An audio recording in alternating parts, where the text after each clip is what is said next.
پیارے دوستو السلام علیکم۔ پیارے دوستو آج میں آپ کو علم کے بارے میں بتاؤں گی۔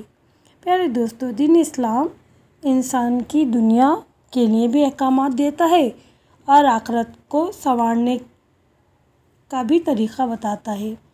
اس لیے اللہ تعالیٰ نے قرآن میں نبی صلی اللہ علیہ وسلم نے اپنی احادیث میں اور ائمہ طاہرین علیہ السلام نے بھی اپنی تعلیمات میں علم حاصل کرنے پر بہت زور دیا ہے۔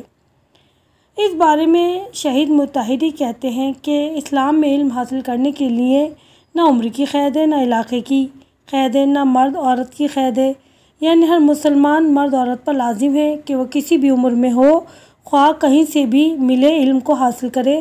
چنانچہ حدیث میں کہا گیا کہ علم حاصل کرو، جھولے سے قبر تک علم حاصل کرو، ہر مرد عورت پر فرض ہے۔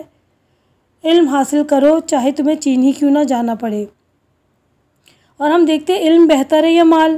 ایک دفعہ حضرت علی علیہ السلام کے پاس 10 افراد آئے جنہوں نے ایک سوال کیا علم کے بارے میں، تو آپ علیہ السلام نے علم کو بہتر بتایا اور ہر ایک کو مختلف جواب دیا۔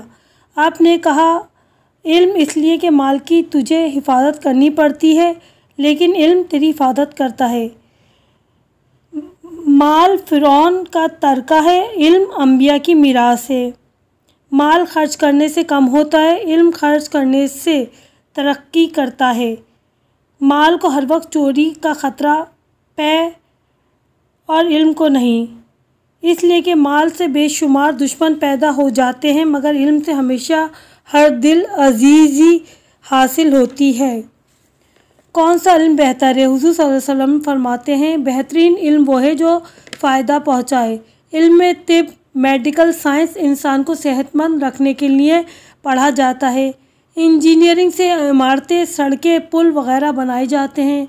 کمپیوٹر کے ماہرین ہمارے لیے بہت فائدہ مند ثابت ہوتے ہیں، اس لیے یہ سب علوم نافع ہیں اور دعاؤں میں بھی علم نافع کو طلب کیا گیا ہے۔ لیکن سوال یہ کہ سب سے زیادہ فائدہ مند کون سا علم ہے؟ چونکہ دنیا محدود ہے، اس لیے